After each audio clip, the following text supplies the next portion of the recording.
A continuación, Noticiero Telesucesos. Clasificación A. Apto para todo público. Un noticiero pensado para usted porque se lo merece. Nos acercamos a la realidad desde diferentes perspectivas. Noticiero Telesucesos. Primera parte del Noticiero Telesucesos con las noticias más importantes del día.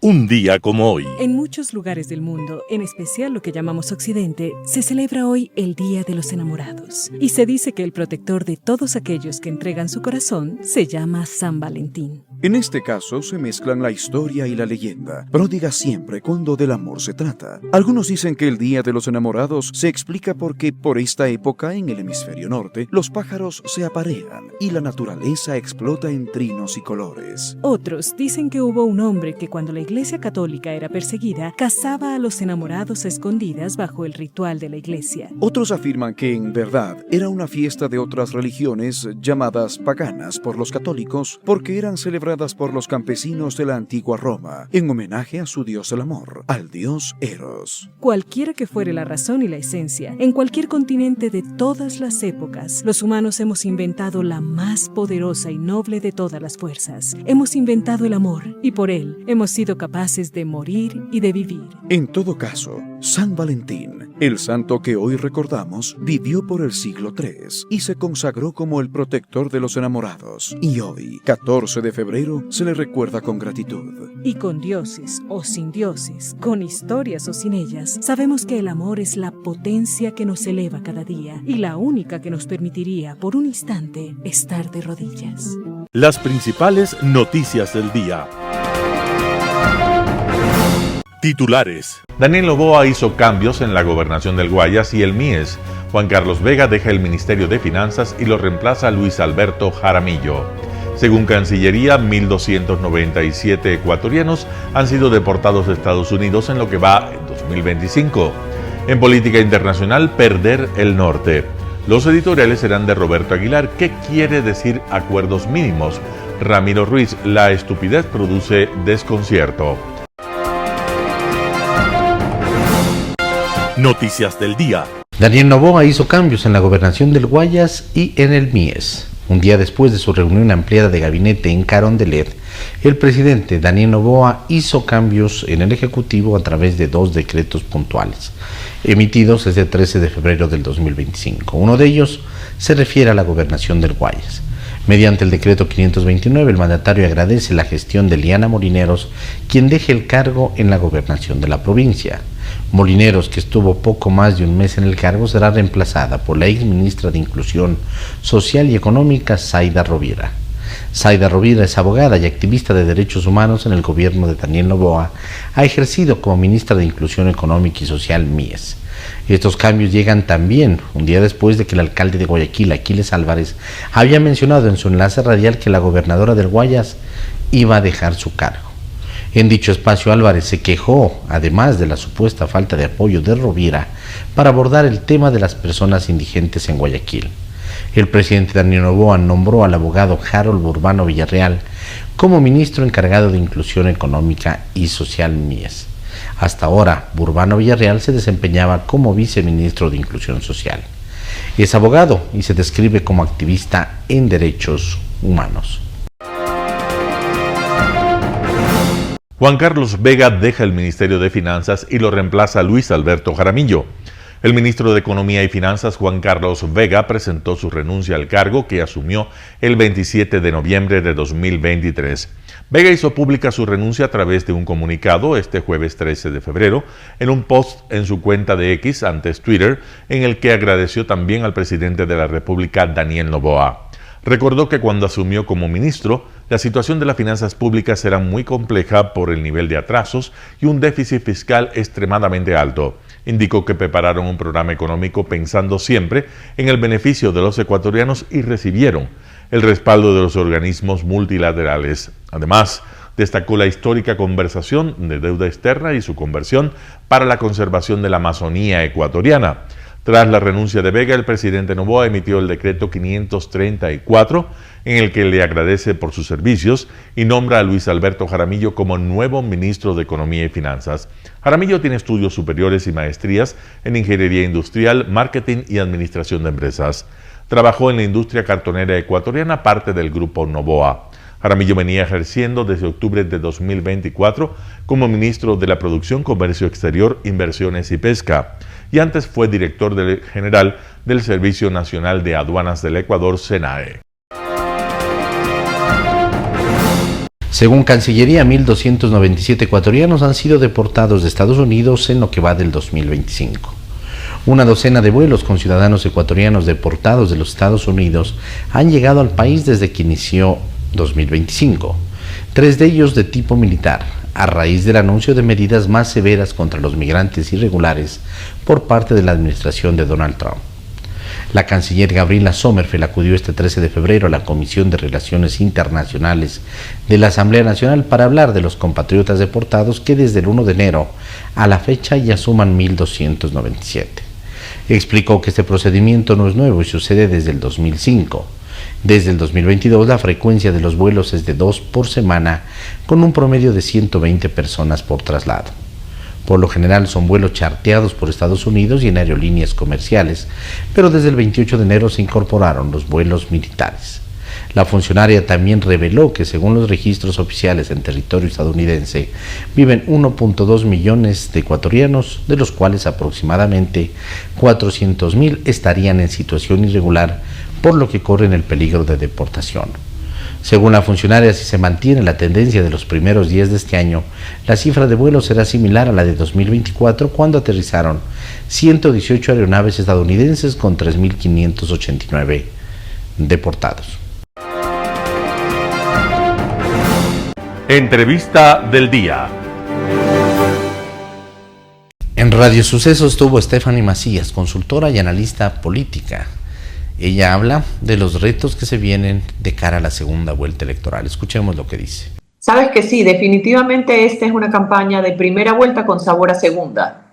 Y todas las cifras que vamos analizando, cuando los que nos ven y nos escuchan se sienten el fin de semana, porque creo que a pesar de que toda la semana hemos hablado de elecciones, el que en verdad está interesado en el tema un poco revisará las cifras del fin de semana. Podemos decirles que cuando quieran revisar, tienen que revisar las cifras de las elecciones pasadas de las segundas vueltas, porque si haces un análisis de cifras de primera vuelta y la primera vuelta de hoy día, es como cuando en el colegio te decían hay que comparar peras con peras y manzanas con manzanas. Entonces, por eso, lo atípico es que, de nuevo, es una primera vuelta con sabor a segunda, es una elección donde un presidente en funciones aspira a una reelección que normalmente tiene un desgaste natural, con una mochila pesada propia del ejercer el poder por los últimos 9 meses, y aún así tiene un apoyo importante. Entonces, creo que el análisis para tener cuánto pesa en una reelección en un candidato que está en funciones, y mira lo que acabas de mencionar de los millones de votos adicionales. 2, en un país donde si bien siempre se ha hablado del correísmo y anticorreísmo, nunca hemos tenido una polarización tan grande de un bloque y otro bloque. Ecuador se ha caracterizado por muchos años de tener varios partidos políticos tradicionales, y hoy podemos hablar del reto de los partidos tradicionales de resurgir, reinventarse, porque hoy ya no están. Se puede hablar de que estamos en un, ya no tanto anticorreísmo, sino en un novoísmo. Me atrevería a decir que estamos en un novoísmo y correísmo, porque son prácticamente 50-50. Stephanie, ¿qué nos dice estos resultados tan apretados? ¿Qué podemos esperar los ciudadanos electores para la segunda vuelta? Uy, mucha pasiflora. Pasiflora es ese remedio que te daban las abuelitas en el té para los nervios. Para calmarnos, ¿no? Exacto, sí, es súper natural. ¿Qué podemos esperar? Y eso hay que tener cuidado, porque yo contaba que cuando estuve en un focus group tratando de entender al nuevo votante, a estos jóvenes que están esperando, las expectativas políticas, una de las chicas dijo algo que se me quedó grabado por siempre y decía, para drama la vida misma. Entonces, un poco lo que ella estaba reflejando es que tengamos cuidado porque dentro de la polarización crece la conflictividad y el ciudadano no quiere conflicto, no quiere que los políticos se peleen entre ellos. El votante joven que tiene, me encanta porque no tiene filtro, uno decía, qué pereza verlos pelear, qué pereza. Tal cual. Y hoy Digo yo, hemos amanecido con las redes inundadas de golpes de lado y lado. Entonces creo que entiendo que esta semana es de readaptación, procesar las cifras, identificar qué hay que mejorar, hacia dónde va a ir la campaña, la narrativa, pero no desconocer que el conflicto lo que genera es la desconectividad. El votante se desconecta. Y si ya de por sí tenemos votantes apáticos a la política, imagínate si aún así comienzan a rechazarla por los altos niveles de conflictividad. Sach Sarid, embajador de Israel, estuvo en Radio Sucesos. Habla del respaldo a la propuesta del presidente Trump sobre Gaza. Escuchemos lo que dice. En Medio Oriente las reglas del juego son distintas de lo que conocemos nosotros. Y ahí también después que ya hay un acuerdo firmado, todavía cada parte está tratando de seguir jugando y conseguir lo que él quiere. En este caso, Hamas está amenazando, como usted dijo, de no liberar los secuestrados israelíes según el acuerdo, pero al fin y al cabo sí estoy seguro que sí, el sábado vamos a ver a otros 3 secuestrados regresan a casa, porque Hamas sabe que va a perder muchísimo si no los va a liberar. ¿Cuántos rehenes tiene todavía el grupo Hamas en su poder?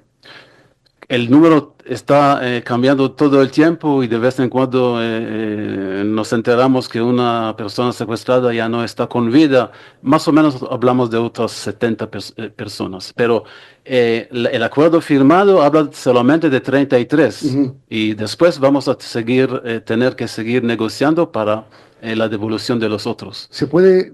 Usted tiene la expectativa entonces de que sí va a haber una liberación el día sábado. ¿Esto podría dar paso a qué después, si es que jamás cumple?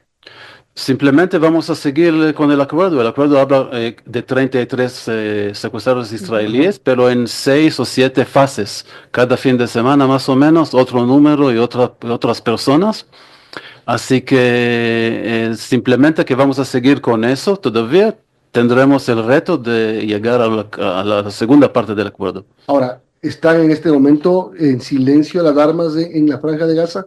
Las armas, sí. El cese del fuego en términos de... ¿Es efectivo? Sí, el cese del fuego en términos de no pelear, o sea, de no disparar, sigue siendo, sí. Embajador, ha habido preocupación, indignación también por el estado de salud de los rehenes que fueron liberados. Sí. ¿Y qué nos puede comentar sobre eso? Bueno, hemos visto más que todo los últimos 3 que fueron liberados, parecen como presos que salieron de Auschwitz hace 80 años y eso pasa hoy en día en Medio Oriente a 1 hora de Tel Aviv, ¿no? Así es la situación y todas las acusaciones que por Israel hay hambre en la Franja de Gaza parecen que ser exactamente lo opuesto, ahí no falta nada. Entra mucha ayuda humanitaria y los que no tienen que comer son los secuestrados israelíes. El presidente de los Estados Unidos, Donald Trump, hace poco menos de un mes empezó su mandato en Estados Unidos y digamos que ha revolucionado con las acciones que está emprendiendo en temas migratorios, en temas internos y también mire, lo último que salió ayer fue este diálogo con Vladimir Putin para poder entablar una ruta hacia la paz en Ucrania, pero con firmeza el presidente Trump lo está haciendo. También habló de que Estados Unidos pueda tomar el control de Gaza. Explíquenos un poco cuál es la propuesta del presidente estadounidense. Ok, primero hay que destacar, de verdad, es una propuesta del presidente de los Estados Unidos. No, eso no vino de parte de Israel y no fue coordinado con Israel. Lo que propone el presidente Trump es que los habitantes de Gaza van a salir para Jordania y para Egipto hasta que se puede reconstruir la franja de Gaza, que está destruida después de casi 14 meses de combate, porque en las condiciones actuales va a ser casi imposible reconstruir la franja de Gaza con la gente allá, y es bien congestionado, ¿no? Y no van a tener lugar donde estar durante la reconstrucción. Es muy importante destacar que eso es una propuesta, es algo original, es pensar fuera de la caja, pero eso es una sugerencia. Los habitantes de Gaza pueden acceder, pueden recibir esta sugerencia o no, nadie les va a obligar. Ahora, sí, está bien aclarar que esto de Trump no sale de la reunión con Benjamín Netanyahu, sale de la reunión con el rey Abdalá II de Jordania. Es decir, la propuesta sale de ahí. ¿Cómo la toma Israel? Israel, nosotros pensamos que es una idea que hay que pensar, no hay que rechazarla de antemano, es algo original que no pensamos hasta ahora. Hay que recordar, la Franja de Gaza es un territorio fallido. Estaba bajo el control otomano y después el control inglés y después el control egipcio y después el control israelí, y desde 2007 es independiente bajo Hamas, y Hamas, en vez de cambiarla a una Hong Kong o Singapur, hizo lo que hizo, y así parece ahora la Franja de Gaza. Es un territorio que necesita ideas originales y que los inhabitantes ahí no siguen siendo oprimidos y pobres bajo la dictadura de Hamas. Así que es una propuesta que vino de Estados Unidos y no de Israel, que hay que pensar sobre la cual y decidir, y más que todo los inhabitantes de Gaza, si quieren aceptarla o no. En Impacto Informativo, Óscar Ayerbe, consejero suplente del Consejo de Participación y Control Social, habla sobre la polémica en la posesión de los nuevos vocales del Consejo. Vamos con la nota. Bueno, la Constitución y la ley es absolutamente taxativa en cuanto tiene relación a la determinación de sentencias por parte de la Corte Constitucional, cuando éstas son ejecutoriadas de obligación, de cumplimiento obligatorio, y por lo tanto, cuando los 7 miembros del Consejo de Participación Ciudadana, presididos por Hernán Ulloa, no cumplieron una sentencia de este organismo, simplemente emitieron una sentencia de destitución de sus 7 miembros, incluido David Rosero Minda, y por tanto, siendo la institución Consejo de Participación Ciudadana una entidad pública y siendo sus funcionarios públicos, por tanto, la Ley Orgánica de Servicio Pública, LOSEP, determina en su artículo 15 taxativamente que cuando los funcionarios han sido destituidos legalmente, ellos no podrán reingresar al sector público en los próximos 2 años. Es decir, no podrán ser empleados públicos en ninguna institución durante 2 años. Sin embargo, dice a continuación, contados a partir de la fecha de destitución, pero su reingreso no podrá darse a la institución de Estado de la cual fue destituido. Aparentemente, Rosero solo ha leído la primera parte de los 2 años y la segunda, la que no puede regresar al Consejo de Participación, aparentemente no ha leído e insiste y ha conversado con algunos asambleístas para tratar de sugerir la posibilidad de que le convoquen a él, se posesione él, vaya y cumpla nuevamente funciones en el organismo que fue destituido. Por lo tanto, esto es no solo ilegal, inconstitucional, absurdo. Imagínate que todos los destituidos regresen a las funciones, a instituciones que fueron destituidos. Will Monterán regresando al Consejo de la Judicatura, o jueces, fiscales, y todos los destituidos regresando a instituciones. Es imposible. Pero lo que está señalando es que la prohibición se cumplió el 23 de enero del 2025, entonces está habilitado para volver al Consejo de Participación. No, el Consejo de Participación. Dice taxativamente la ley, dice, repito, pero su reingreso no podrá darse a la institución de Estado de la cual fue destituido. Ya más claro que eso no amerita ninguna adicional explicación. Sin embargo, Rosero parece que no ha leído la ley, no quiere leerla, y los organismos, hay algo más grave todavía, que si la Asamblea Nacional o el Consejo de Participación permiten su reingreso y además su posición, ellos deberán estar abocados a una realidad objetiva, que es el incumplimiento, el desacato a una sentencia ejecutoriada de la Corte Constitucional, y por lo tanto volverá a pasar exactamente lo mismo que le pasó a Ulloa, Fernanda Rivadeneira, Sofía Almeida, Javier Dávalos, Ivette Estupiñán, Francisco Bravo y David Rosero, que los destituyeron por desacatar una sentencia ejecutoriada de la Corte Constitucional referente al caso del Contralor General del Estado.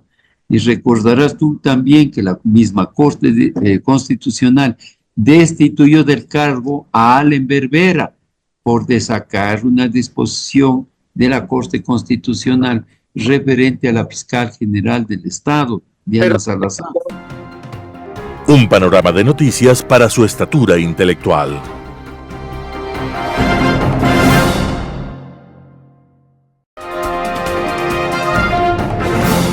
Global Hoy con Alan Cate. Perder el norte. Comentaba ayer acerca de la conferencia de Múnich que se debe celebrar esta semana a partir del viernes para tratar de la seguridad europea, expresando mi premonición de que se trataría de un Múnich 2.0, la repetición de lo que había acontecido en 1938, cuando en esa misma ciudad se reunieron los primeros ministros de Francia y Gran Bretaña con los dos líderes fascistas de mayor importancia en Europa en ese momento, Hitler y Mussolini, para decidir entre ellos, con la delegación de Checoslovaquia que se hallaba en Múnich, excluida del proceso, nada más aguardando la notificación de las decisiones adoptadas por otros sobre unos territorios suyos. Todos los historiadores han calificado al así llamado Pacto de Múnich como una traición de Francia y de la Gran Bretaña a Checoslovaquia, y como el penúltimo paso antes del inicio de la Segunda Guerra Mundial. En realidad, los acontecimientos se dieron ya antes de esa reunión, con la conversación de Trump y Putin revelada inmediatamente luego de realizada, por la cual, sin participación de Ucrania, parecería que su suerte ha quedado ya decidida. Curándose en salud, o tratando de hacerlo al menos, el secretario de Defensa de los Estados Unidos, quien estará en la reunión de Múnich, salió al ruedo declarando que las decisiones adoptadas por Trump al hablar con Putin no son, en sus propias palabras, una traición a Ucrania. El que una declaración tan precipitada y enfática se haya producido es la más clara señal del reconocimiento de que existe la conciencia de que sí lo es, y de que todo el mundo así lo percibe y entiende. Como a Checoslovaquia hace 87 años, se notificó a Ucrania que al menos de Crimea, que le fue arrebatada militarmente por Rusia en 2014, debe ya despedirse. Tengo la certeza de que no será la única mutilación territorial exigida por Rusia, cuyas ambiciones por el Donbass, el corazón industrial de Ucrania, son obvias. Creer que Rusia aceptará devolver algo de lo que se ha logrado apoderar es simplemente ser ilusos.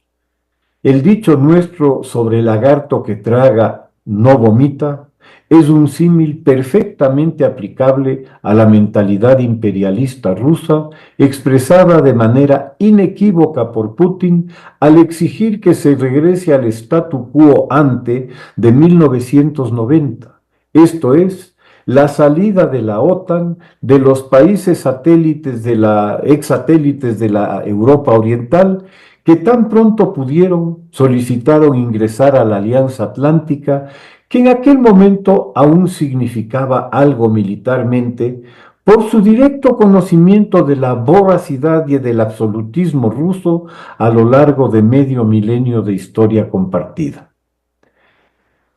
Para tener las ideas claras, esas declaraciones de Putin acerca de la expansión de la OTAN al este son su negativa a aceptar una postura totalmente comprensible y justificada de sus ex satélites militarmente conquistados por la Unión Soviética en la Segunda Guerra Mundial, seguros de una reanudación de las doctrinas imperialistas rusas tan pronto ésta se recuperara de los traumas acarreados por la disolución en 1992 del Imperio Soviético.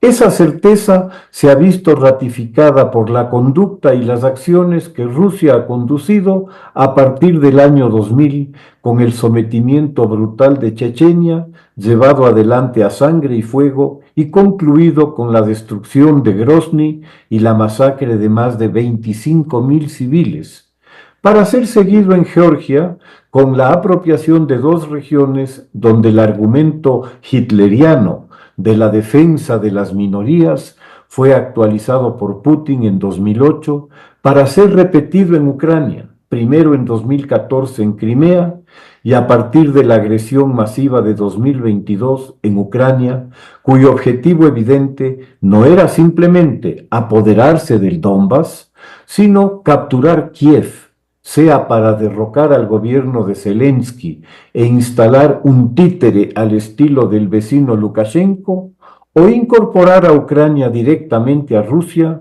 pues según expresas declaraciones de Putin, Ucrania no existe, pues siempre ha sido parte de Rusia. Las declaraciones del secretario de Defensa norteamericano no se han quedado tan solo en negar una traición evidente a una Ucrania que se ha negado a desaparecer, devorada por las ambiciones rusas, enfrentándose con un enorme coraje y decisión a un enemigo que al empezar su agresión se suponía iba a conquistar Ucrania en un paseo militar. Toda la arquitectura de seguridad construida tras la Segunda Guerra Mundial, basada en el respeto y la intangibilidad de los tratados internacionales, impulsada por los propios Estados Unidos, es lo que Ucrania, además de su existencia y su futuro, estaba defendiendo.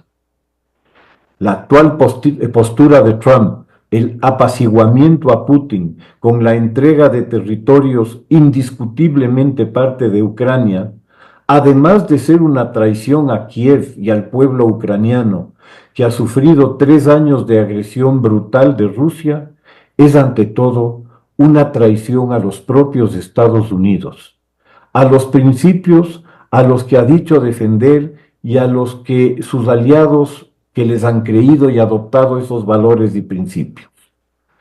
El secretario Hegseth ha dejado en claro que los Estados Unidos, en efecto, se desentienden de Europa, pues se van a preocupar de sus fronteras, sobre todo de la mexicana.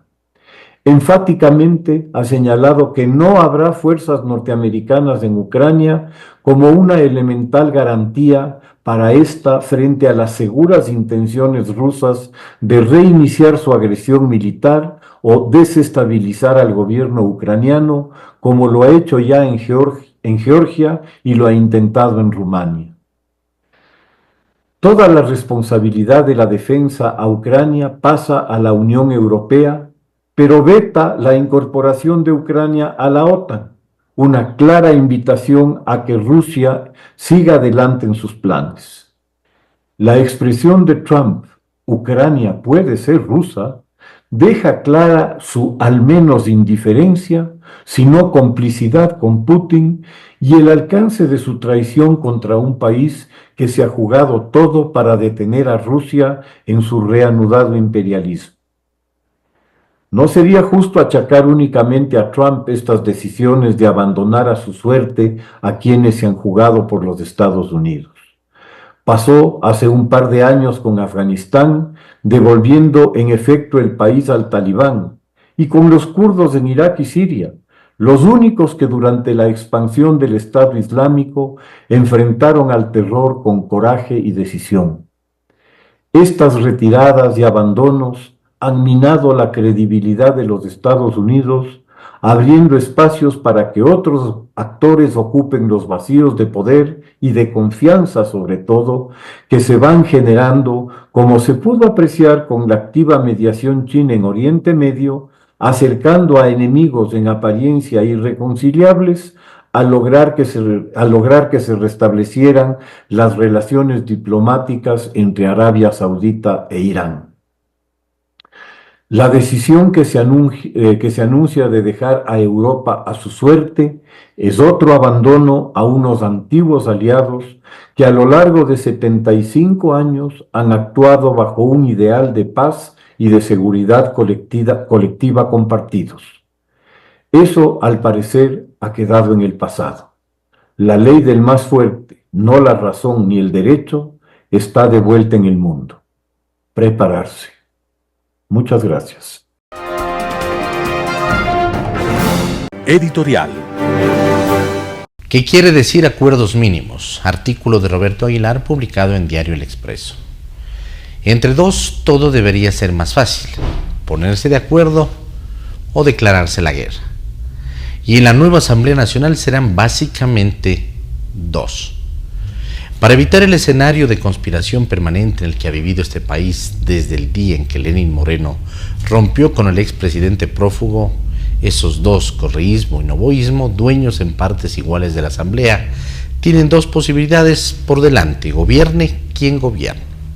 Solo dos: negociar un puñado de acuerdos mínimos en beneficio del país sobre la base de un pacto democrático que excluya impunidades y repartos y que facilite la vida y la supervivencia política de todos cuando la correlación de fuerzas haya cambiado, lo cual ocurrirá más temprano que tarde, o pactar lo inconfesable, repartirse como mejor puedan el Estado, diseñar un sistema de justicia que garantice la impunidad de las partes y prepararse para la guerra de exterminio que de manera inevitable tendrá lugar cuando el péndulo de la política esté de vuelta.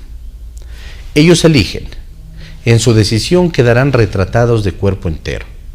Ahora sabremos verdaderamente quiénes son y qué concepto de país tienen en la cabeza. Acuerdos mínimos en beneficio del país que les garanticen la supervivencia política futura. Uno de cajón: la reforma del sistema de justicia. Los correístas, por ejemplo, han creído siempre que el secreto está en meterle la mano, en controlarlo, con el espejismo de que su permanencia en el poder será eterna. La verdad es que luego se da la vuelta a la tortilla y ellos son los primeros en quejarse cuando salen averiados. Hoy dicen ser víctimas de persecución. La verdad es que están pagando las consecuencias de sus latrocinios y de sus abusos, pero también es cierto que el aparato de justicia que legaron al país no garantiza justicia para nadie, incluidos ellos. ¿Aprendieron la lección? ¿No sería mejor plantear un sistema independiente al que nadie pueda meterle la mano? Acordar una reforma que echa a la basura este esquema de concursos amañados, específicamente diseñados para que lleguen los peores, los abogánster, los comprables. Hay que ser profundamente estúpido para creer que un juez así no pueda luego venderse al enemigo. En este sentido, los correístas han demostrado hasta el momento eso mismo: profunda estupidez. Acuerdos mínimos. Preocupa que esas dos palabras se hayan convertido en una muletilla vacía y en un saludo a la bandera. Preocupa, por ejemplo, ver al candidato presidente Daniel Noboa, en su entrevista con Radio Centro del pasado martes, improvisar sobre la marcha cuando se le preguntó por el tema. La mirada hacia el techo, la duda, el balbuceo. Acuerdos mínimos. leyes que pueden darle mayor flexibilidad al joven para estudiar, para poder tener ocupación y pues trabajar. La pregunta lo tomó totalmente por sorpresa. Quedó clarísimo que eso de los acuerdos mínimos no es algo que tenga en mente. Así que eso, reforma de la justicia, eliminación del Consejo de Participación Ciudadana, origen de tantos males, diseño de un nuevo sistema de partidos que elimine las empresas electorales y contribuya a la conformación de movimientos ideológicos con identidad, con propuestas de país.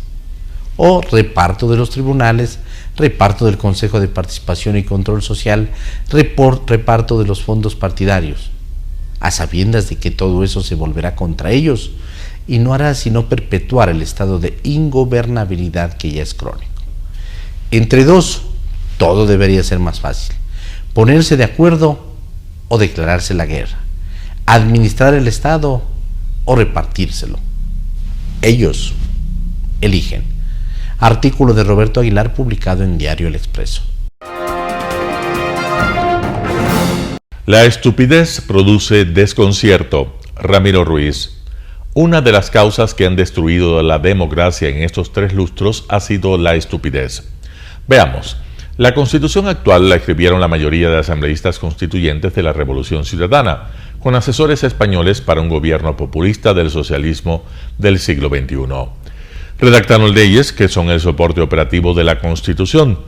Un ejemplo inmediato es el Código de la Democracia, que permite la creación de partidos y movimientos políticos personales y de grupos de amigos y tal vez simpatizantes de alguna idea política. Las últimas elecciones dan fe de esta triste verdad. La ley permitió la inscripción de 16 candidatos a la presidencia de la República. 12 de esta lista de vergüenza no llegaron siquiera al 1% de la votación. ¿Qué persiguieron? Poner en evidencia la simpleza de los candidatos que se mostraron al mundo del ridículo. La población les castigó con el rechazo. Mucha tinta se ha gastado en el análisis de este tema. Los presidentes Lenín Moreno y Guillermo Lasso no tuvieron la mente abierta ni estuvieron atentos a la Carta Magna y las leyes que no responden a la realidad de un país democrático como el Ecuador. El Código de la Democracia ha destruido la ética y el concepto básico de partido político. En las elecciones del 9 de febrero pasado asistimos a una feria de candidatos. Se transformaron en futbolistas, padres amorosos, magos, besadores, abrazadores, ofrecieron un plan hocico y uno de ellos, como un mago, prometió la construcción de un tren bala. Es necesario remitirse al periodista de opinión David Brooks del New York Times, quien escribe: lo opuesto a la estupidez no es la inteligencia, es la racionalidad. El psicólogo Kate Stanovich define la racionalidad como la capacidad de tomar decisiones que ayudan a las personas a lograr sus objetivos. Los políticos de pensamiento y conducta populista tienden a despreciar la experiencia, la prudencia y la pericia, componentes útiles de la racionalidad. Dijo una vez el historiador italiano Carlo Cipolla: la probabilidad de que una determinada persona sea estúpida es independiente de cualquier otra característica de esa persona. La estupidez es la tendencia a emprender acciones que te perjudican a ti y a la gente que te rodea. La ideología produce desacuerdo, pero la estupidez ocasiona desconcierto. Los candidatos carecen de ideología, de un pensamiento orgánico, peor aún, de un programa para solucionar problemas sociales, económicos y culturales. El desconcierto de los ecuatorianos es pararse a un paso del vacío de ideologías. La ideología clara tiene la Revolución Ciudadana en la protección de los delincuentes de pasados gobiernos, en facilitar la delincuencia, la corrupción, el narcotráfico, la violencia y el crimen. La herencia de la Revolución Ciudadana es larga y desastrosa. Basta recordar a los ciudadanos de Manabí que las carreteras hermosas fue una oportunidad de saquear el dinero del país con sobreprecios escandalosos que llegaron al 500% de los costos reales. Recuerden que la carretera La Ruta Viva de la ciudad de Quito y los valles es la más cara del mundo, construida en un país pobre, pequeño y de políticos populistas. La estupidez suele ser inherente a las organizaciones, no a los individuos.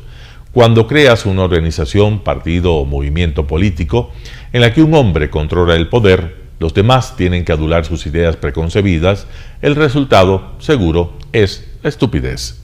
Quien se comporta estúpidamente es más peligroso que aquel que se comporta maliciosamente. Las personas malintencionadas al menos tienen un sentido preciso de su propio interés, lo que podría frenarlas. La estupidez se atreve a mucho, ya tiene todas las respuestas. Es posible que hayas oído hablar del efecto Dunning-Kruger. Explica. Esto, las personas incompetentes no tienen la capacidad de reconocer su propia incompetencia.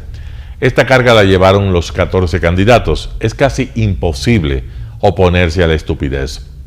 Borfer señala, contra la estupidez estamos indefensos. Como las acciones estúpidas no tienen sentido, invariablemente son una sorpresa. Los argumentos razonables caen en saco roto. Las pruebas en contra se pasan por alto. Los hechos se consideran irrelevantes. Ecuatoriano, amigo, vecino, hermano, ciudadano, con tu voto del 13 de abril, fecha importante que conmemora un año más del nacimiento del escritor universal Juan Montalvo, cuidado con votar por los maliciosos y atrevidos. No merece Ecuador un suicidio colectivo, sería la mayor estupidez. Ramiro Ruiz. Noticias internacionales. Sube la inflación en Estados Unidos. La inflación estadounidense subió al 3% en enero. El índice de precios al consumidor subió más de lo esperado, aumentando un 0,5% con respecto a diciembre, en lo que fue el aumento mensual más rápido desde agosto de 2023. El mes pasado el ritmo anual era del 2,9%. La Casa Blanca aseguró que trabajará para reducir la inflación.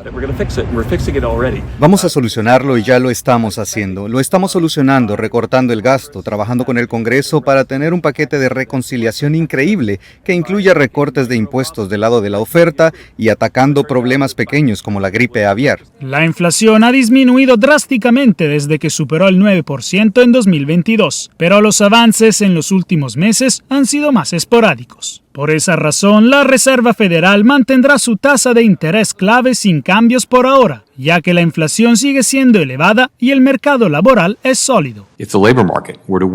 Si el mercado laboral se debilitara inesperadamente o la inflación cayera más rápidamente de lo previsto, podríamos flexibilizar la política en consecuencia.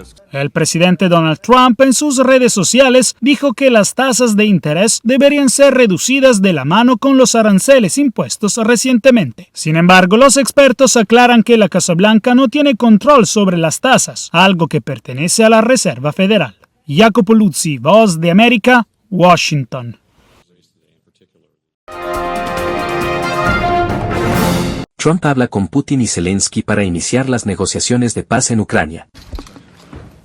El presidente de Estados Unidos, Donald Trump, cambió por completo la política estadounidense hacia Ucrania durante 3 años al decir que él y el líder ruso Vladimir Putin acordaron iniciar negociaciones para poner fin a la guerra. Después de la invasión a gran escala de Ucrania por parte de Rusia, muchos miembros de la OTAN prometieron que la membresía de Kiev era inevitable, pero la noticia de Trump amenaza esa posibilidad. Long before President Putin, they said there's no way they'd allow that. This has been going on for many, many years. They've been saying that for a long time, that Ukraine cannot go into NATO. And I'm okay with that. I just want the war, whether they are or they're not. But it certainly would seem to be that most people have said that that is something that's not going to happen. La conversación podría indicar que Washington y Moscú podrían llegar a un acuerdo eludiendo al gobierno de Ucrania. Cuando se le preguntó sobre la posibilidad de que Ucrania sea un miembro igualitario en el proceso de paz, Trump respondió que era una pregunta interesante y que cree que tienen que hacer la paz.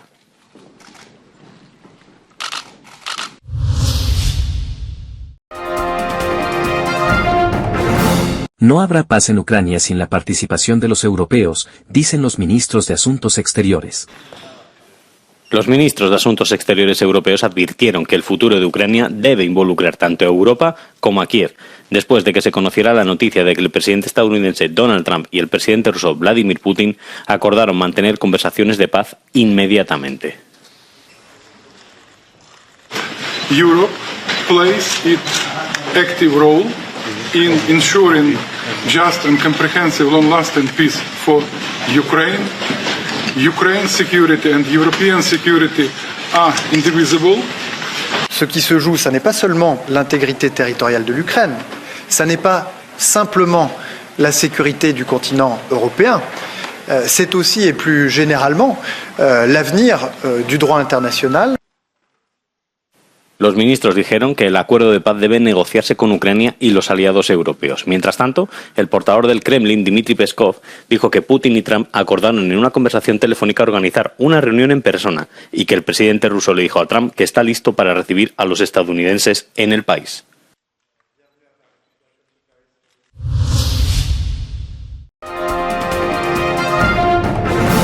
El deshielo del Ártico abre rutas de navegación y varios países compiten por tener más influencia.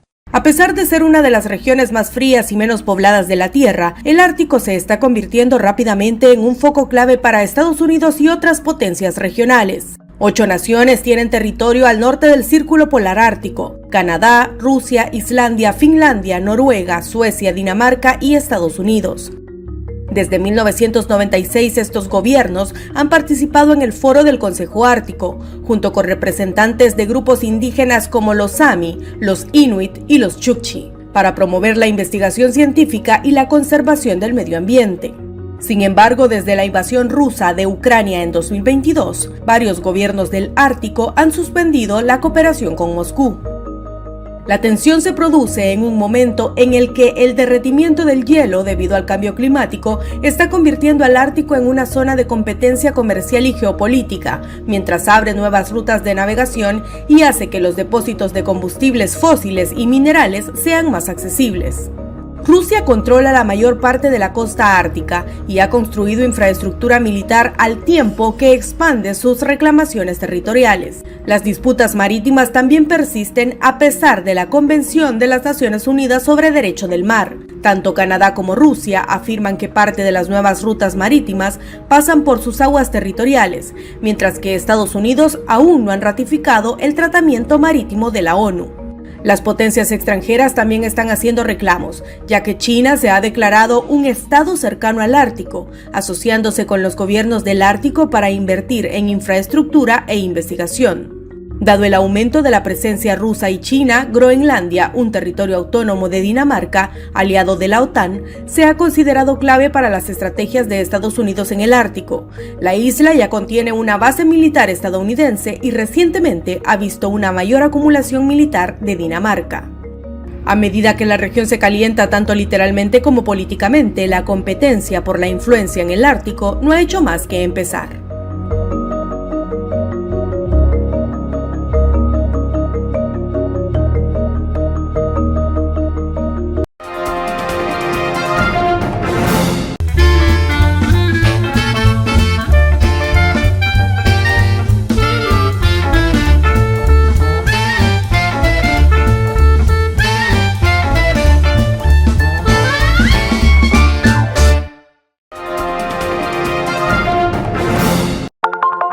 Telesucesos, Canal 29 UHF de la ciudad de Quito.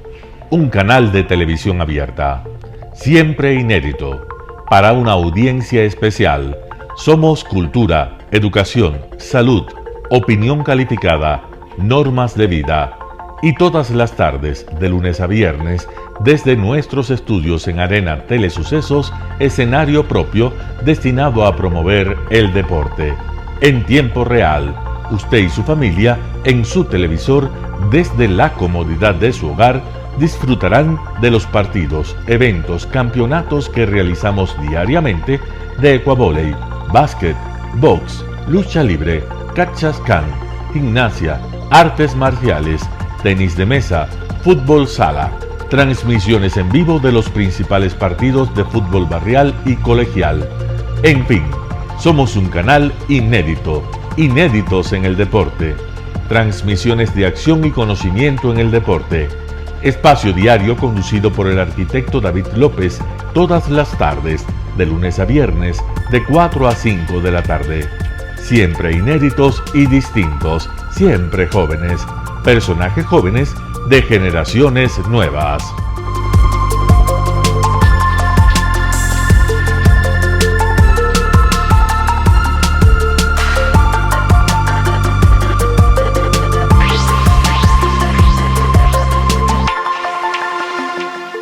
El término arena dejó tiempo atrás de ser sinónimo de muerte. Hoy es un espacio de vida, de desarrollo de una de las actividades básicas del comportamiento humano, el deporte, que quizá, como ninguna, moviliza sentimientos y emociones, elimina como principio la violencia, intereses personales, trampas, desunión e intrigas. El deporte, con sus valores, solo deberá entregar mensajes de bien para mejorar las actuales estructuras sociales y políticas en deterioro en las que vive nuestro país. Hoy entregamos a nuestra audiencia de la ciudad de Quito deportes y en especial a la parroquia de Calderón, uno de los sectores populares de mayor desarrollo de la ciudad, con una población estimada en 1 millón de habitantes que están en contacto diario con el canal 29 UHF, presente con sus instalaciones deportivas en Llano Grande, su centro de gravedad. Telesucesos, desde nuestro estudio principal y en el de Arena Telesucesos, es el único medio de televisión que transmite de lunes a viernes 4 horas diarias de diversos eventos y novedades deportivas: el ecuavóley, básquet, tenis de mesa, halterofilia, taekwondo, esgrima, box, cachascán, gimnasia olímpica. Pueden ser observados en Canal 29 UHF y en todas las redes sociales en su televisión, sin ningún costo, desde la comodidad de su hogar, en nuestro canal y en las redes sociales. Arena Telesucesos es el escenario en donde el deporte tiene vida. Nuestros invitados y jugadores están en la cancha junto a usted y como nunca antes en la pantalla de su televisor, acercándole a un espectáculo inolvidable de luz, color y fiesta. Por fin usted encuentra el deporte que practica y que nunca es transmitido ni considerado por otros medios de comunicación con la importancia que nosotros le damos. El ecuavóley es el gran protagonista en una cancha con todos los estándares y comodidad para su práctica. Es el único deporte ecuatoriano con partida de nacimiento ecuatoriana. Somos inéditos, nos acercamos al deporte popular de nuestra gente que comparte nuestros esfuerzos. En Arena Telesucesos, aparte del atractivo de los eventos deportivos que transmitimos con nuestra señal a los televisores de su hogar, también entregamos muchos de los valores que encierra el deporte y en especial privilegiamos nuestra identidad nacional en el ecuavóley, jerarquizando su presencia como el deporte con partida de nacimiento en nuestro país. Telesucesos no solo entrega en su programación de deportes un espectáculo, sino que impulsa, privilegia y exige a quienes participan que sean parte de los valores y méritos que el deporte encierra: esfuerzo, superación, perseverancia, respeto, solidaridad, compañerismo, disciplina, puntualidad, sana competencia, honradez en la cancha y fuera de ella. La práctica deportiva siempre generará beneficios positivos para su cuerpo y entregará salud estable, pero refuerza además la identidad personal y premia siempre el éxito conseguido. Estamos entregando a nuestra ciudad con Arena Telesucesos un esfuerzo más de un medio que es fiel a su identidad y que a través de sus contenidos de salud, cultura, opinión calificada y ahora deportes, pretende difundir lo que, aparte del entretenimiento, requiere nuestra gente. Lo hasta ahora realizado está hecho con mucho esfuerzo, pasión y el entusiasmo de nuestra parte, de nuestros empleados, trabajadores y pequeños empresarios que creen en nuestras motivaciones. Hemos dado los primeros pasos para este proyecto que seguiremos haciéndolo gracias a ustedes. ¿Cómo llegar? Nuestras instalaciones se encuentran en el norte de la ciudad, en un sector de gran crecimiento y desarrollo urbano al que se accede a través de la vía E35, más conocida como la Avenida Panamericana Norte. Desde el centro comercial El Portal, a 2 kilómetros a la derecha, se encuentra la calle García Moreno, antiguo camino a Llano Grande, una arteria en la que se desarrollan dinámicos comercios. Junto al centro comercial Ciudad Alegría, a 100 metros, hemos llegado a nuestras instalaciones, Arena Telesucesos, la cancha del ecuavóley.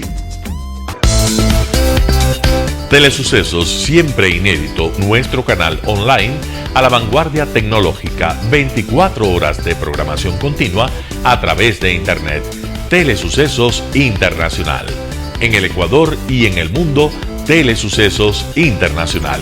¿Cómo nos sintoniza? Ingresando a www.telesucesos.net. Telesucesos Internacional. Telesucesos, el canal de televisión siempre inédito. El noticiero Telesucesos es retransmitido de lunes a viernes a las 7 horas por Radio Planeta Sur 106.1 FM de la ciudad de Loja. Noticiero Telesucesos. Las opiniones vertidas en este espacio por la producción y dirección del programa son de exclusiva responsabilidad de sus autores y de quienes intervienen en ellos.